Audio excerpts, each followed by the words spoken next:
Hi YouTube. You're very well aware of what's going on in Japan, and this is just 12 days of earthquakes since the tsunami and the nuclear disaster in Japan. And I have set it to sticky spot so you can see how plastered the shelf of Japan is being bombarded. And it's absolutely true what Dutch Sins is talking about in his video, that there's a lot of tubes, volcanic tubes, in this vicinity here in Japan. Japan is a very seismic active area.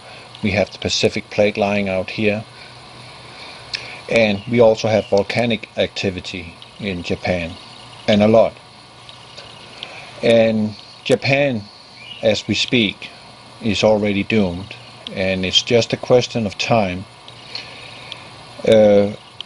Japan is going to finally go down when Fukushima is going to go erupt. And if you pause it right there for a moment, and you can see this is HARP active on March 11. There's a link for this picture underneath. But you see the frequency here, the resonance is around 2.5 Hertz. This is where it resonates. And I want to show you something else here while we are at resonance. So I was looking for it, see what I could find, and we know that the earthquake took place in a depth of 24 kilometers, so that is around here. So we take that line, you can see here, this is here, it resonates on 3 Hertz, and you see it becomes a flat line. So here we have resonance. So it is very likely that we could place HARP as a suspect for this devastating earthquake in Japan. We know Japan is not very interested in New World Order. They're not interested in the Kyoto Treaty, and they also was planning to launch a vehicle, a car, which could drive on water alone. And you don't mess with the oil industry, and well, they all tied together, the oil industry and the military industrial complex. So it's very likely to believe that when we see the resonance is fitting with the crust of Japan and in exact depths and on the right amount of hertz, and it's I won't say beyond reasonable doubt, but I would say there's a high probability that HARP was involved in this devastating earthquake in Japan. And as you see here, Japan is literally being bombarded with one earthquake after another. 731 over 12 days since the tsunami, since the big earthquake. And I made a little calculation. Today is my birthday, well, 44 years old. And I made a calculation that those numbers here, 731 is 11, and 12 days gives 3, and 3 times 11 is 33. But this is the marker, as you see here. That will signify when it is over for Japan. When this one erupts, this entire part of Japan, from here, this fold, and this fold down here, this is going to slide into the ocean as a giant landslide. And I have also accumulated some pictures from Japan, how it looks like. This is a seismic map of Japan, and all these dots here are actually underneath, in Japan, volcanic activity, and that is all the red dots. So basically Japan is one giant volcano, if you like, and that is a very unstable area to live in. I would not like it myself. And there's another example here where you also see it, and you can see the front of volcanoes is sitting actually on the east coast of Japan. That is that color, and the triangles you see here is all the volcanoes, and there's a lot of them, and they are on the east side of Japan. So here there is a pressure relief, and over here there is a pressure relief. And just to illustrate it, really simple, this is a piece of plastic, bubble plastic, and you can see in here there's a lot of holes in it, right? So what is going on, kind of like figurative speaking, is that this out here, that is the continental slope of Japan. We can go back and look at the original. As you see, let's just go a few seconds back, like there. There you can see what I'm illustrating. This is Japan on the black surface, and this is the continental slope. So what's going on right now is that this continental slope is being compressed because the tubes are collapsing, and in the end, as you hear here, that is all the earthquakes taking place, the 731 and more to come, and in the end there is nothing on the other side to hold Japan as an island back. So this one will simply just slide in like that. It will just fall over into the sea, and on that account it would not be advisable to be on any west coast on the other side of the Pacific Ocean, because that's going to be the world's largest tsunami in recorded history. I cannot say how big it is, but you can expect 1,000 feet tsunami on the west coast of North America and South America and Mexico. And the first one to get hit is Hawaii, and Hawaii don't have a continental slope. It is very steep, it's very short, so that will come with blunt force straight on. And funny enough, right after these earthquakes and a nuclear disaster, 2 reactors blowing up, I have a little sequence of that because I want to explain something to it, and then here in a few moments. Now we have the 731, and now weather modification. Here, this was the storm I was describing in my video, the day the storm stood still. This is over 4-hour period. You can see this area here. When I press play, you can see it's very stationary. This area here is untouched. There's absolutely no rainfall here. You can see the storm is coming in and coming in, but this part here is not moving. And I was brought to my attention there's actually a dish sitting out at something called Bunker Hill. I'll show you that in a moment. But as you see here on repeated, that this storm simply just don't go anywhere. We know that the average rainfall in California is 14 inches a year, but this storm, in the wake of the nuclear disaster, apparently there was a storm building up, a very powerful one, right after the nuclear explosions. So I was saying that because of the plume's height, I'll show you that in a moment, there will be a very low probability that any of this nuclear fallout will reach the west coast of North America and Canada. Because of the height of the plume, it was simply not high enough. But when you are generating a storm, which HAARP is capable of, right after this disaster, and less than 42 hours, it's over here, and it's simply just dropping straight down on Los Angeles. And up from the bottom of this picture, here is the picture of that satellite array which is sitting out on Bunker Hill. And there's a link for that one too. You can go look at it yourself. And this is actually exactly there. This apparatus is standing right there. And if you look at this pattern here, when the picture here is gone, if you look at this line here, you can clearly see there is a barrier for the cloud formation and how the clouds are coming in. Something here is interfering with the incoming cloud here in this area. You also see here the thunderclouds, the heavy rain, is building up around this thing. It's not penetrating its barrier, it's going around it. And watch carefully. I'm positive this storm was generated and it dropped all this nuclear material in California. And unfortunately, the reactor 3, when that blew up, that was the one with the MOX fuel. And our present day Geiger counters, the one the amateurs are having, I actually have one myself, an old analog, this one. Well, I have to have it rebooted, something is not working in it.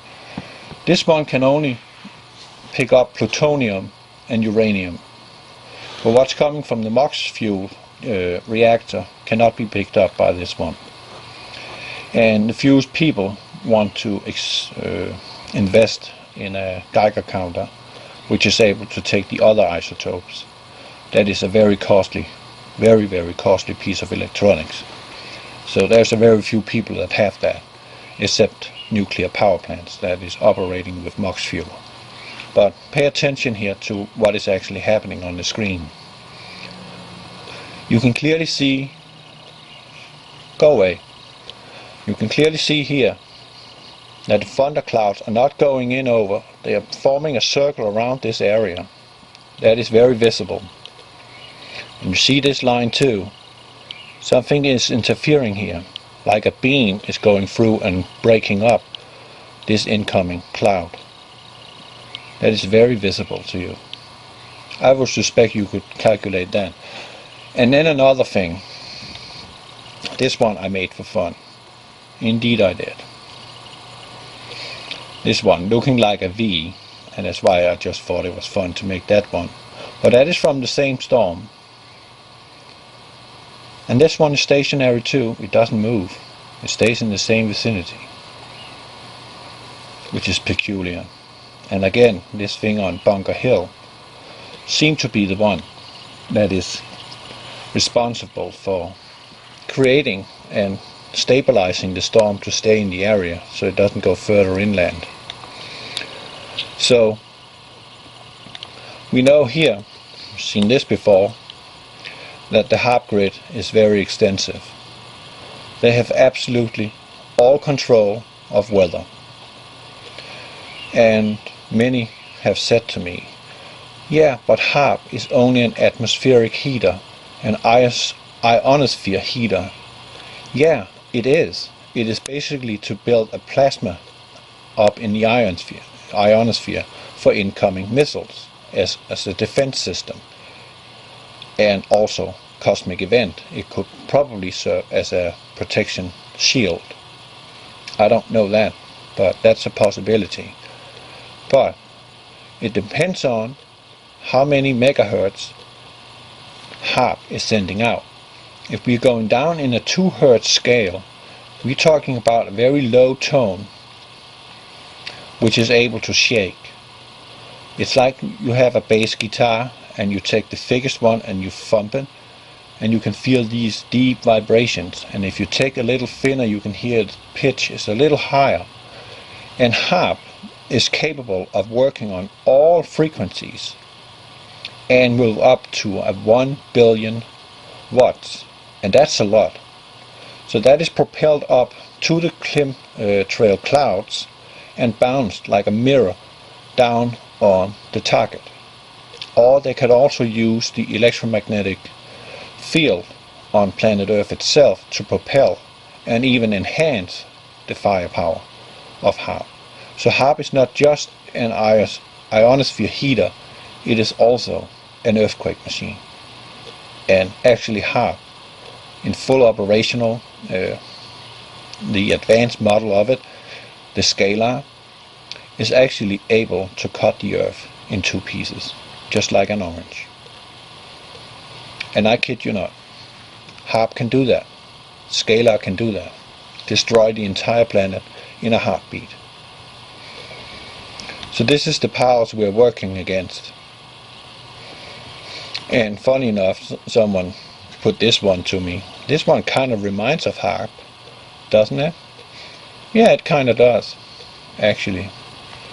A little scary. But this one also you have seen before when it comes to weather modification. And here you clearly see where they are placed, these that control the weather. This is an older map. They might have enhanced it a little, made it better and more efficient. And it's very clear which is the bastion of the coming new North American Union, and that's Colorado. They have a whole barrier around them, apparently to protect themselves or give themselves the weather, perfect weather at all times. It seems like they have a barrier. And this one, symbols here are strikingly similar to the logo for the 2012 Olympics in London, which is odd too. Why is that? But here you actually have that picture I showed you. And as you see here, this is on 2.5 Hertz. And here you see it resonates clearly.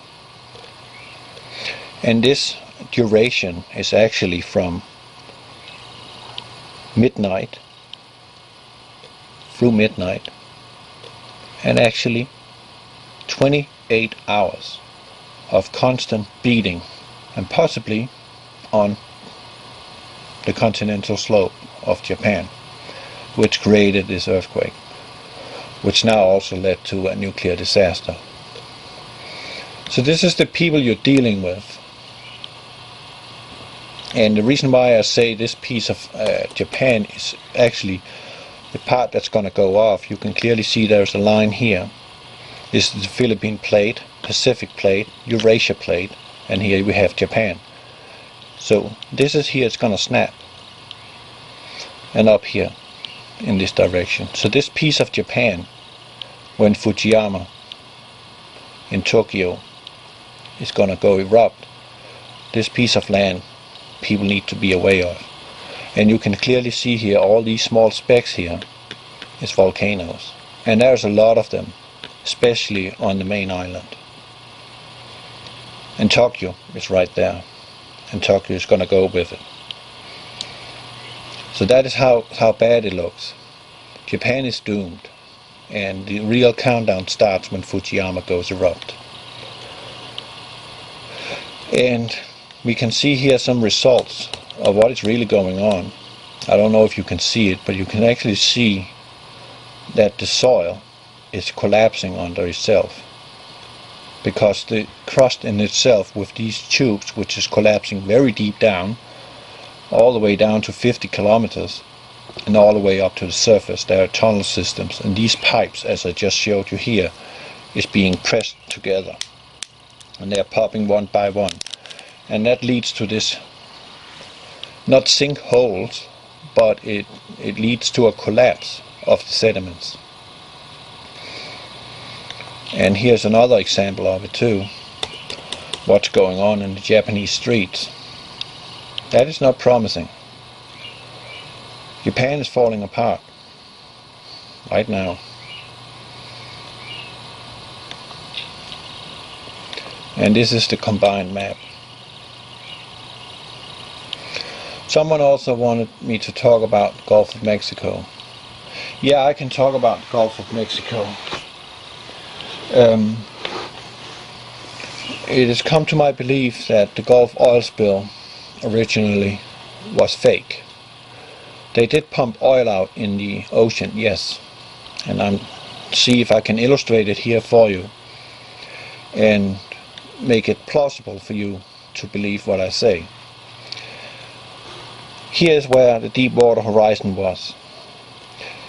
We know that Deepwater Horizon, or BP, surface leased Macondo well 252, but they bottom leased 296, and right here the salt dome is.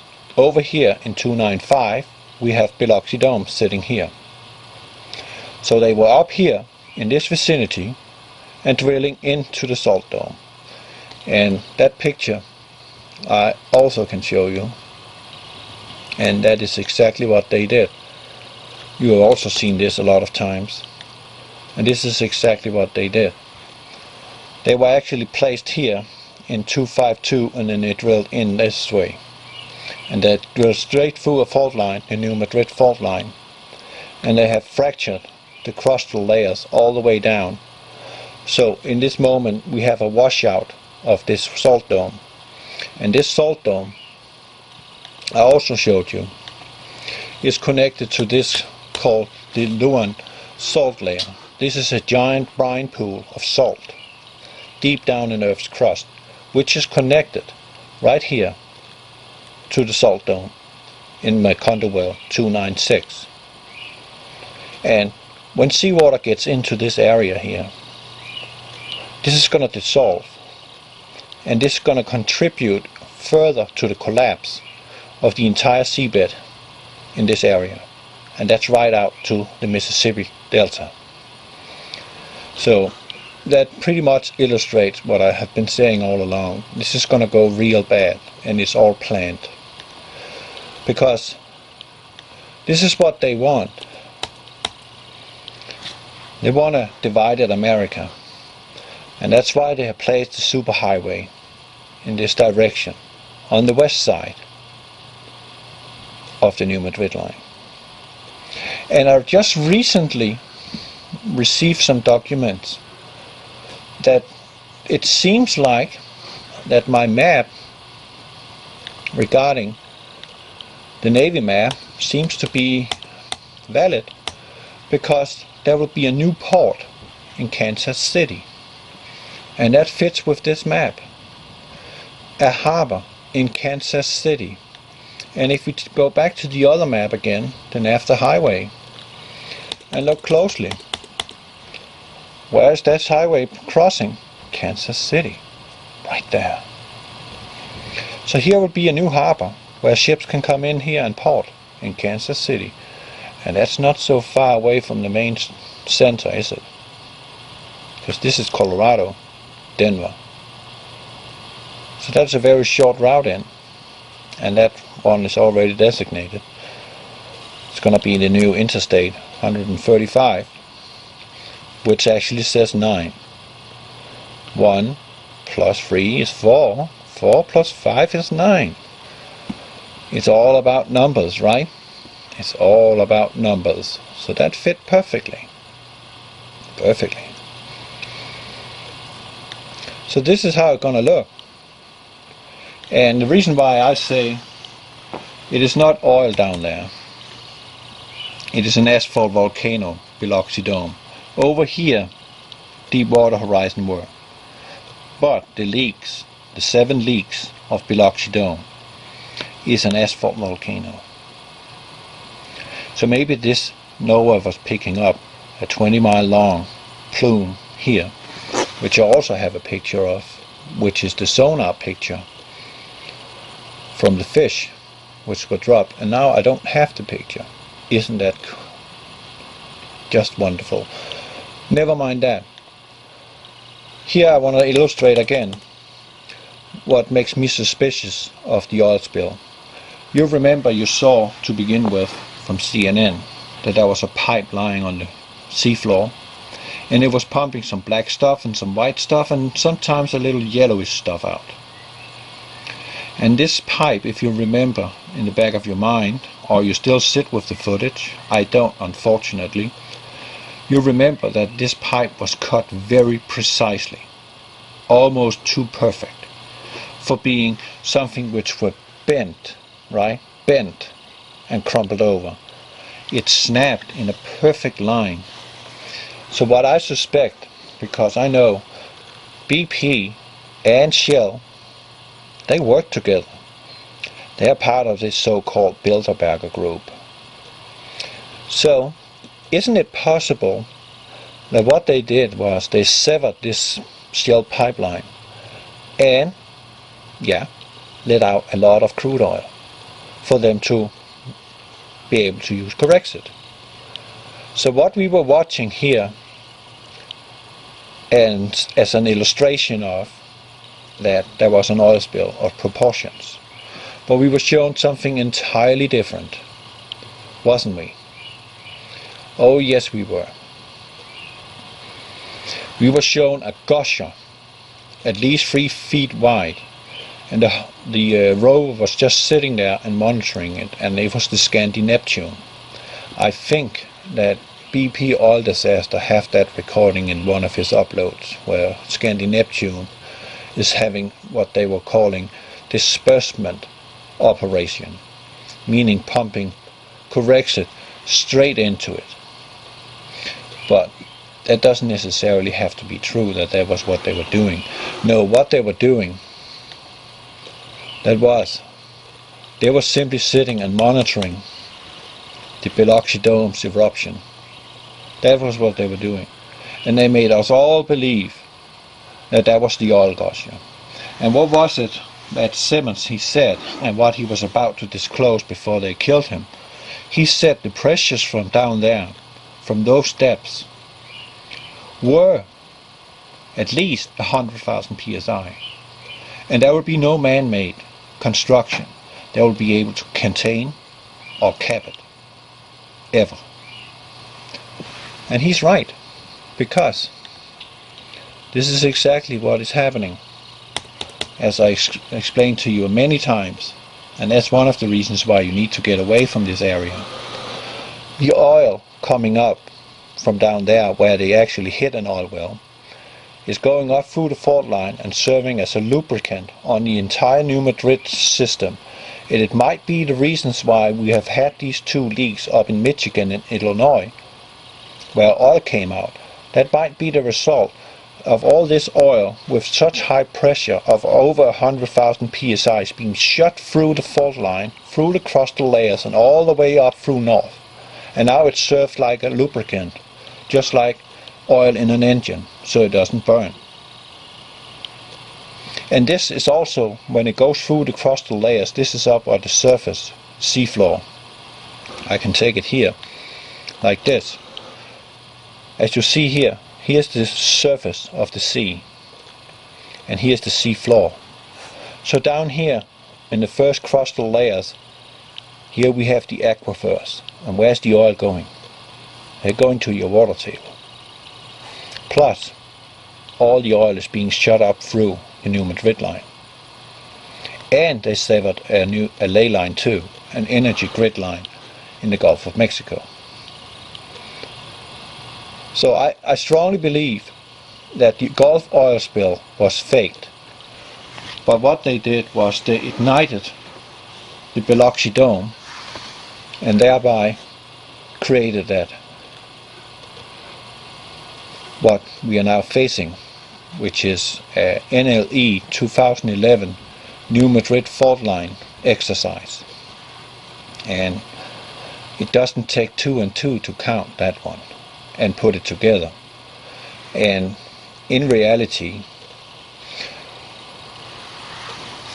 when the London bombing took place, they happened to have an exercise against terrorism. When in Madrid, Spain, in Europe, they also had an anti-terror exercise, and trains blew up. Right? So we have a subway bombing, we also have a train bombing, and they happen to have an exercise, anti-terror exercise, on the very same day that the so-called airplanes were hijacked and flew into the World Trade Center. On the very same day. Now they're having an exercise here in the United States, which is a national exercise, of a New Madrid fault line system collapse. Well, since the oil spill began, there have been over 1,000 earthquakes in the Arkansas area. And that is significant. That's very significant. I don't know if I have a picture that illustrates that. I do not think I do. I haven't put everything over yet. So this is as bad as it gets. Literally, as bad as it gets. Japan is falling apart. So is United States. And it really fits with this picture. Also, we have to be very aware of Mount Rainier, as some will call it. We also have to be very aware of St. Helens and especially Yellowstone. And after the Gulf oil spill down here began, all three of them has been awakening again. They are beginning to be active volcanoes.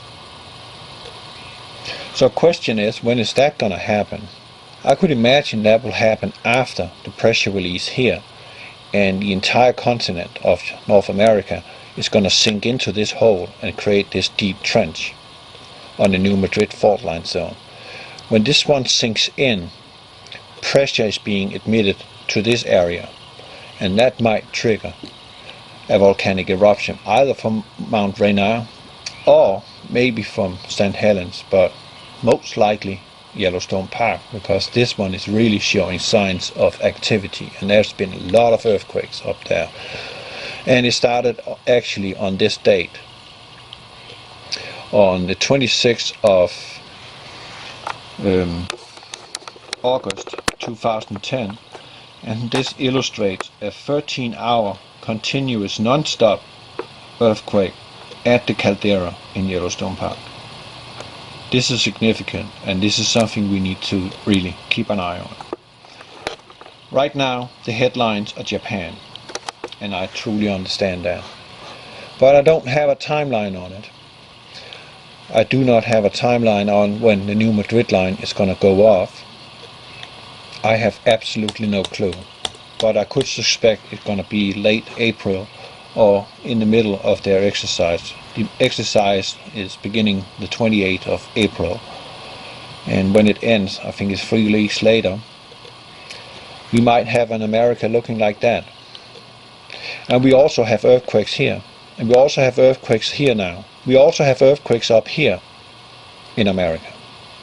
This is new. The old New Madrid line is actually going, as the map is shown, but it's going south of Indiana, up through Ohio, and in here, where the inlet through between Canada and United States, the Hudson Bay I think it's called. Here's the old Madrid line, but the new one is going to go in this direction.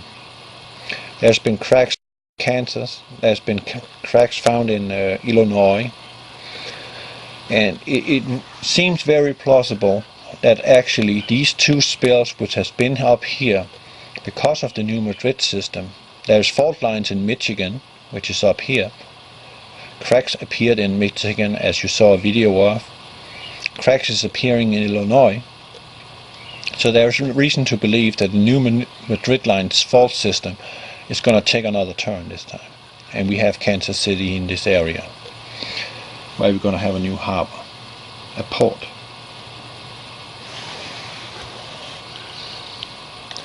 So this is as terrible as it possibly gets. And here we can take it one more time in 40 seconds, and you can see it's been very busy in Japan. It doesn't look promising. So right now Japan is doing what I'm showing you here, falling apart in the side like that, and then the rest will simply just follow in. But that's gonna be when Fukushima gonna erupt.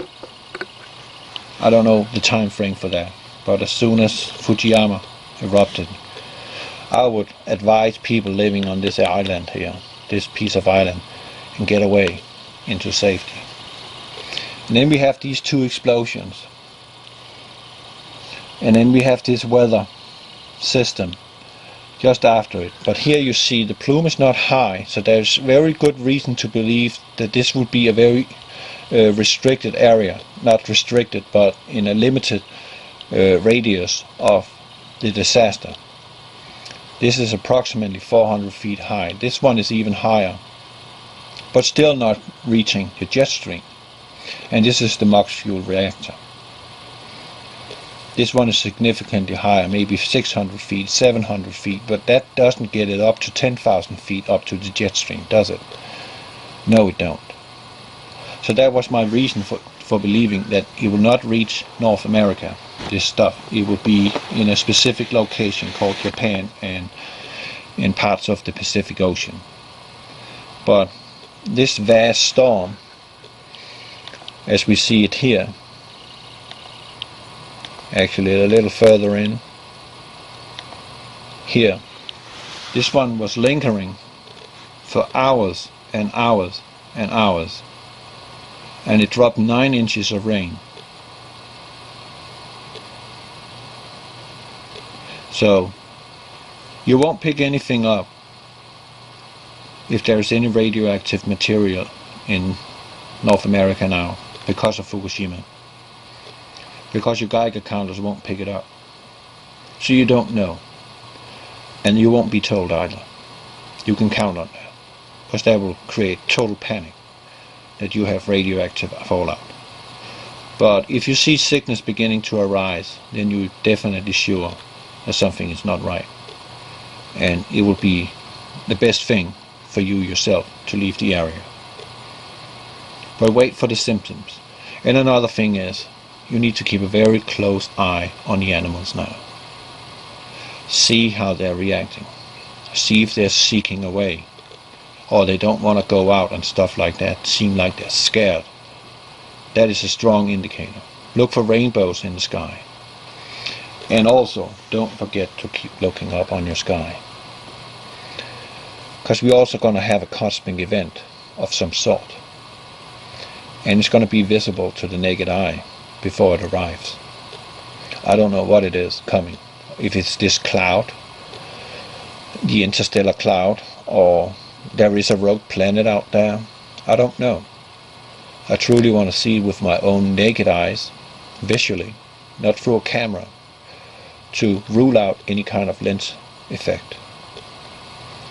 But here on Earth, World War III is on the rise, and all these things, I think all these things, the Gulf oil spill, the Japan incident, and the strange weather phenomena, and all the earthquakes happening, they are all distractions, and all part of a strategic plan to keep you distracted, but also to hurt their enemies, or potential enemies, or putting pressure on them, like they're putting pressure on Japan by creating such earthquakes.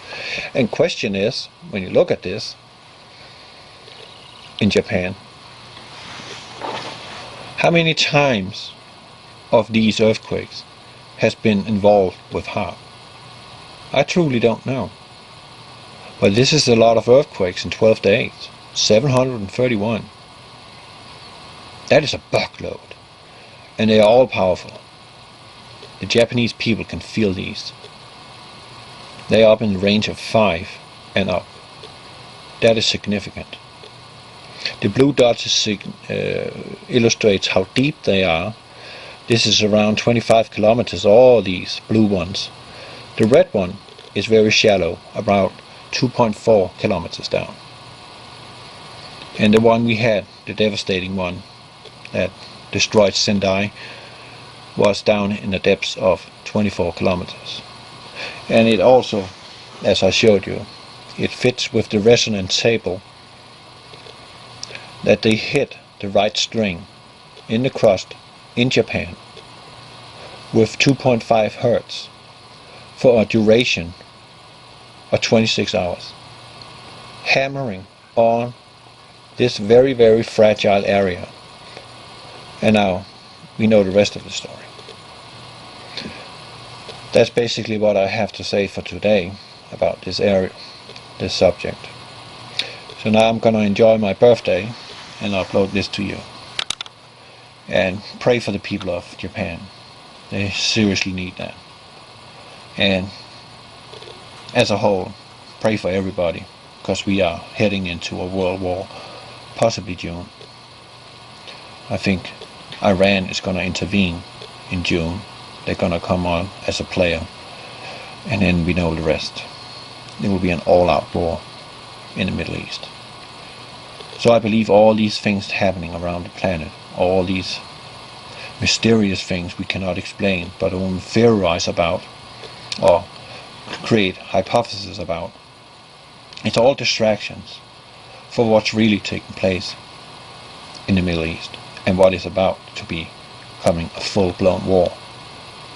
We just have to sit and wait, because we can't stop it unless we really want to. But I don't see that coming. It is prophesied that this is how it's going to be. So be it. Be at peace. Be happy. God bless you. Okay, this is the last input in this show here.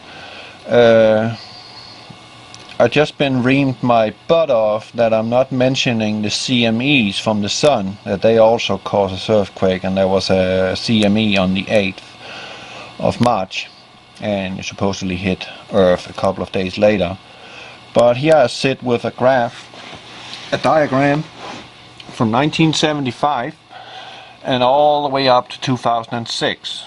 So it's not all up to date, but here we have the latest solar maximum, and actually if you look at this graph, it doesn't really indicate that this has something to do with CMEs.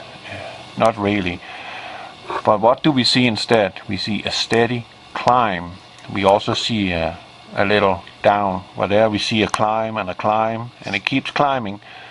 And in the year 2005 that was equivalent to 30,000 earthquakes, and that is an exponential rate that the earthquakes are taking place here on planet Earth. So in the last almost 20 years, actually since 1994 and up to now, it's been rising rapidly, and that I call out to be due to post-glacial rebound. I do not lean up against that this should be sun activity. I'm not even sure we're being told the truth about that.